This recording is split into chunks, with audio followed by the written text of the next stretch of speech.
satu blueprint tentang sistem transportasi umum. Itu misalnya itu memang dari satu tempat ke tempat tujuan itu kalau di blueprintnya itu tidak boleh lebih dari 3 moda. Gitu. Jadi pokoknya sejauh-jauhnya dia selama dia di Jakarta tidak boleh dari 3 moda. Gitu. Dan dia turun dari satu moda untuk melanjutkan ke moda yang lain. Moda yang kedua itu atau yang selanjutnya itu ada di situ di tempat yang sama. Jadi memang nggak repot. Mudah-mudahan ya. Kalau tadi Pak saya sebutkan, mudah-mudahan rencana-rencana itu bisa berjalan dengan baik. Teman-teman kalau mau pergi kemana-mana nanti akan lebih mudah. Mudah-mudahan lebih murah juga Pak ya. Lebih murah juga. Baik, tepuk tangan sekali buat Pak. Yang selanjutnya kita persilahkan waktu dan tempat Pak dulu. Tema kita hari ini sangat menarik, dilema subsidi BBM. Ya, mengapa dilema? Karena hampir tiap tahun, bahkan bukan hanya tiap tahun, di semua rezim pemerintahan ketika bicara kenaikan BBM, bicara subsidi BBM, ini selalu isu yang menjadi perhatian kita semua karena berdampak langsung pada kita semua. Menarik tadi yang disampaikan teman-teman sekalian.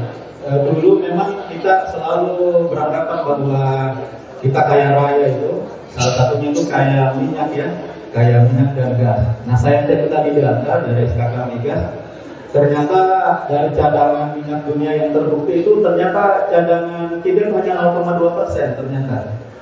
Dan di dunia ternyata kita untuk minyak itu urutan 27 dunia. Jadi itu data dari SKK Migas ya, dari cadangan yang terbukti ternyata hanya 0,2% dari cadangan terbukti dunia berkaitan dengan minyak. Untuk gas juga ternyata demikian. Untuk gas itu kita memang urutan ke-13 dunia, tapi cadangannya itu hanya 1,4% cadangan dunia. Jadi ini juga kita memang perlu bangun kesadaran bahwa kita itu bukan negeri kaya minyak sekarang.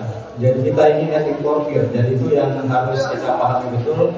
Mengapa? Karena kalau ada kesadaran ini, saya kira bagaimana upaya kita misalnya undang energi, bagaimana kemudian upaya kita bersama supaya subsidi ini betul-betul tepat sasaran, ini tentu yang jadi tantangannya. Nah, karena ketimpangan inilah teman-teman sekalian, adik-adik sekalian, nanda sekalian, ini mengapa ini selalu jadi dilema. Karena satu sisi memang kita udah importir BBM ini sangat tinggi ya. Kalau data kita baca, kita itu hanya menghasilkan 660 barel per hari ya. Nah sementara kebutuhan kita 1,4 juta ya, 1,4 juta barel, berarti ada 850 barel per hari yang kita harus impor. Nah, disinilah masalahnya yang kemudian ada dilema di sini. Satu sisi kemudian kita menaikkan BBM, ya kalau menaikkan BBM, ya pastilah kemudian ini akan berdampak sangat luas. Tadi Pak Senal dari Uganda udah menyebutkan bagaimana kemudian akan multiplier efeknya itu semua, bagaimana kemudian angkutan transportasi pasti berdampak, dan tentu ke sektor real masyarakat seperti UMKM. Dan saya tahu waktu kemarin ada BBM, ada yang mahasiswa di sini juga turun di sini. Dan memang karena mereka merasakan, jadi waktu dengan BBM itu kan mereka lihat sendiri bagaimana UMKM misalnya yang kemudian baru pulih mau bangkit, tiba-tiba ada lagi kenaikan itu, dan kita maklumi dan sadar bahwa itu sangat berdampak bagi masyarakat luas. Tapi saya kira juga kita perlu lihat kondisi secara jernih ya, bagaimana kemudian memang ada dilema tadi. Nah, ketika kemudian ada naik BBM, kemudian ada subsidi. Nah, subsidi lagi ini yang jadi catatan kritis kita. Karena ketika subsidi BBM ini tidak tepat sasaran, ya tentu ini jadi masalah juga. Karena ketika kemudian sebagai kompensasi yang tidak bisa kemudian dielakkan, ketika kemudian harga minimumnya naik, ya, kemudian sebagai kompensasinya ada subsidi misalnya. Tapi ketika ada kemudian yang tidak berhak, itu kan apa ya, menyakitkan ya sebenarnya. Karena bukan haknya, bukan kemudian tadi dicerita ada mobil-mobil mewah yang kemudian harusnya tidak menikmati subsidi, kemudian dia yang menikmati, itu kan apa ya, satu sisi membuat kita bias juga. Dan kalau kata Menteri Keuangan sampai 80% itu kan, biasa. Nah, ini saya kira yang kemudian perlu kita cermati betul bahwa bicara dampak kenaikan BBM, kemudian ada subsidi, itu memang tidak sederhana. Ada begitu banyak variabel, ada begitu banyak faktor yang kita perlu perhatikan. Bagaimana kemudian tadi dari kesadaran, bagaimana kemudian edukasi ya. Dan saya menyinggung sedikit memang yang catatan kita memang bagaimana ada regulasi, saya kira memang yang ketat. Bahkan dengan regulasi ini ya namanya regulasi kita bisa memaksa sehingga kemudian pemberian subsidi ini bisa secara tepat. Jadi di Perpres 191 2014 yang sementara direvisi, ya seperti yang disampaikan Pak Senal, jadi harapan kita betul-betul itu sudah tegas, sudah sangat tegas untuk kemudian siapa yang betul-betul menikmati subsidi. Jadi kalau yang di Perpres 191 2014 ini kan hanya menyebutkan CC-nya saja ya, CC untuk kendaraan, termasuk penyaluran. Ya, malah ada CC malah hanya jenis kendaraan. Nah ini yang nanti mungkin di salah satu pasal itu harus sudah spesifik. Kemudian juga tadi yang tidak mampu itu yang mana yang harus secara tegas, dan itu nanti akan diajukan di tengah-tengah masyarakat. Jadi ada lagi nanti kasihan yang tugas di SPBU ini nanti berkelahi.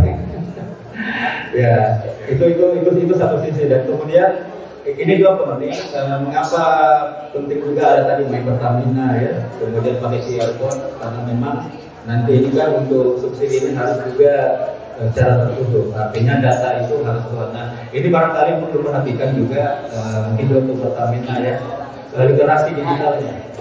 Kenapa? Karena kita harus sadar juga satu sisi kadang kita bicara terlalu jauh ini, bicara digitalisasi, AI lah, ChatGPT macam-macam, tapi masyarakat kita di bawah itu sangat banyak yang ada kesenjangan dari sisi digitalisasi. Kan bicara digitalisasi kan sebelum digitalisasi ada digitasi dulu. Kemudian yang digitalisasi sampai transformasi digital. Nah, saya pengalaman mendampingi teman-teman UMKM, kita coba go digital itu memang ya beda lah, kan ada generasi, ada digital native yang adik-adik ini mungkin yang untuk bawah ya lebih muda, tapi rata-rata masyarakat kita kan digitalisasi. Mereka keamanan cyber security akunnya aja, apalagi diajak langsung ayo kamu pakai QR code, pakai Pertamina, itu memang harus butuh edukasi memang, dan edukasi bahwa mengapa pendataan tadi dan melalui digitalisasi tadi pakai QR code Pertamina itu jadi penting, karena tadi itu untuk lagi-lagi data dan verifikasi data.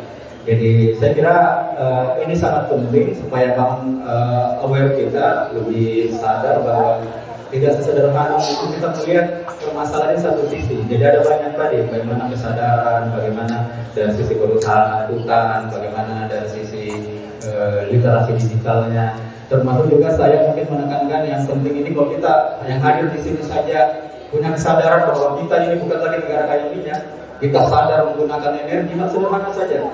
Bagaimana hemat menggunakan AC, hemat menggunakan kemudian listrik di rumah ya, dan seenaknya kemudian buang-buang energi. Itu saya kira langkah-langkah yang lebih nyata untuk kita sadar bahwa kondisi kita ini tidak seideal yang mungkin selama ini kita tahu sebelumnya ya.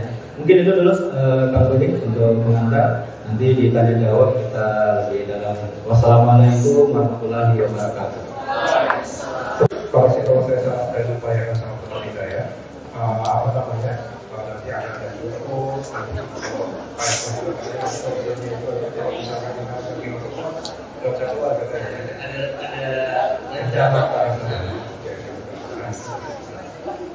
tapi jangan sampai pihak-pihak yang belum terdigitalisasi itu tidak terangkum.